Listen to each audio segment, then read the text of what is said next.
Idea பண்ணேன். அறுவகை ஜெயநீர் வந்து எனக்கு நிறைய தேவைப்படுது, பல மருந்துகள்லாம் அரைக்கிறதுக்கு. அதனால அறுவகை ஜெயநீரை வந்து செய்யறதுக்கு 6 வகை உப்பு எடுத்து வச்சுருக்கேன். அதை இப்போ உங்களுக்கு காட்டுறேன் பாருங்கள். அதுக்கு முதல்ல வெடியுப்பு எடுத்திருக்கேன்.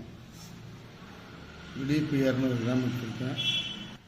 துருசு 200 கிராம் எடுத்திருக்கேன். துருசு என்ற துத்தம் 200 கிராம் எடுத்திருக்கேன். படிகார தூள் 200 கிராம் எடுத்திருக்கேன். படிகார தூளாகவே கிடச்சிச்சு. படிகார தூள் 200 கிராம். கட்டிய நவச்சாரம், இது வந்து கட்டுப்பட்ட நவச்சாரம் வந்து 200 கிராம் எடுத்திருக்கேன்.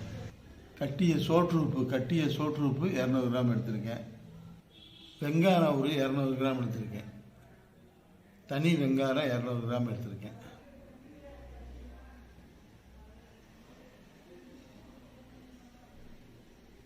இப்போ எல்லாத்தையும் நான் வந்து பொடியாக அரைக்க போகிறேன். நைஸ் பவுடரை எல்லாத்தையும் தனித்தனியாக அரைச்சி அப்புறம் ஒன்றா சேர்த்து அப்புறம் எண்ணெய் விட்டு அரைக்கிறேன்றதை உங்களுக்கு நான் காமிக்கிறேன். இப்போ வந்து நான் வெடியுப்பு எடுக்கிறேன். வெடியுப்பு எடுத்து பவுடர் பண்ணுறேன் பாருங்கள்.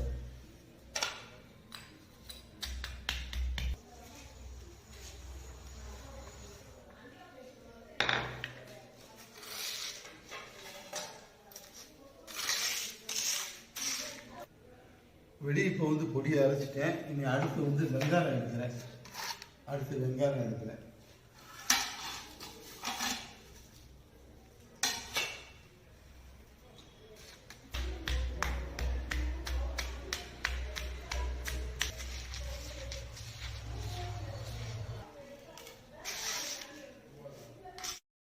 ஒன்றா கலக்கிறேன். அதில் வந்து முதல் படிகாரத்தை போட்டிருக்கேன். ரெண்டாவது நவசாரத்தை போடுறேன். இனி வரிசையை எல்லாம் போடுறேன்.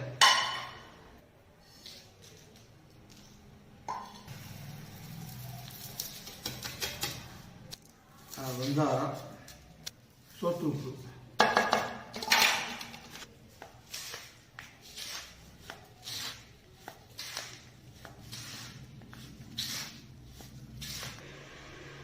இப்போ வந்து எல்லா உப்பும் ஒன்றா கலந்துட்டேன். கலக்கவுமே அதுலேருந்து ஒரு ரியாக்ஷன், அதாவது கெமிக்கல் ரியாக்ஷன் நடந்து அதுலேருந்து ஒரு நெடி வரும். அது பார்த்து நம்ம எழுதிக்கணும். இனி அரைக்கிறதை காமிக்கிறேன். இந்த அறுவகை உப்பை வந்து அரைக்கிறதுக்கு நான் ஒரு நீர் தயாரிச்சிருக்கேன். அதாவது இது வந்து ஒரு காடி. இந்த காடி எப்படி செஞ்சுருக்கேன்னா, அரை பங்கு பழைய புளி, 1 பங்கு பூநீர் உப்பு, 1 பங்கு பூநீர் உப்பு பழைய புளியும் சேர்த்து அரைச்சி அதை நல்லா மை போல் அரைச்சிட்டு இந்த பாட்டிலில் போட்டுட்டு அதுக்கப்புறம் 1 படி எலுமிச்சம்பழ சாறை வந்து வடிகட்டி இதில் ஊற்றி 20 நாள் காடி வச்சுருக்கேன். 20 நாள் காடி இது. இந்த காடியை ஊற்றி தான் நான் அந்த 6 வகை உப்பை வந்து அரைக்க போகிறேன். அந்த 6 வகை உப்பை அரைச்சா கடுங்கார சுண்ணமாகும். அதுக்காக நான் இதை வந்து செட் பண்ணி வச்சுருக்கேன். நான் ஊற்றி அரைக்கும் போது உங்களுக்கு காமிக்கிறேன் பாருங்கள்.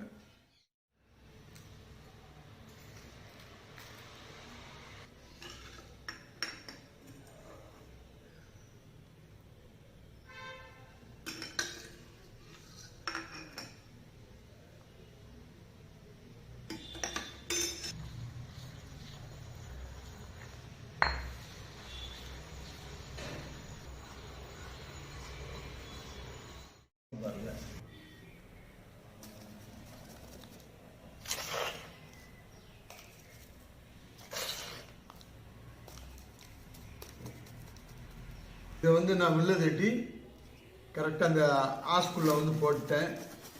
நல்லா க்ளீனாக எல்லாம் செட் ஆகிடுச்சு. இது இன்னும் காயணும், நல்லா காயணும். ஒரு 2 நாள் 3 நாள் காஞ்சதுக்கப்புறம் இதை பிரிச்சுட்டு நல்லா காய வைக்கணும். காய வச்சுட்டு அதுக்கு மேலே வந்து பஞ்சசுண்ணத்தை வந்து கவசம் பண்ணி அப்படியே ஒரு குடம் போட்டு எடுக்கிறது. அதாவது இந்த அறுவகை ஜெயநீரை வந்து சில பேர் 6 வகை உப்பை அரைச்சி பனியில் வச்சாலே ஜெயநீர் வரும், வராது ஒன்றும் இல்லை. அதெல்லாம் மருந்து வேலைகளுக்கு மட்டும்தான் ஆகும். மற்றபடி ரசம் சம்பந்தமான மற்றபடி கொஞ்சம் பெரிய வேலைகளுக்கெல்லாம் இந்த மாதிரி இதை வந்து புடம் போட்டு அதுக்கப்புறம் அதை வந்து பனியில் வச்சு எடுத்தா தான் அந்த ஜெயநீர் நல்லா காரமுள்ள ஜெயநீராக இருக்கும். அந்த மாதிரி காரமுள்ள ஜெயநீர் எடுக்கிறக்காண்டி தான் இவ்வளோ வேலை நடக்குது.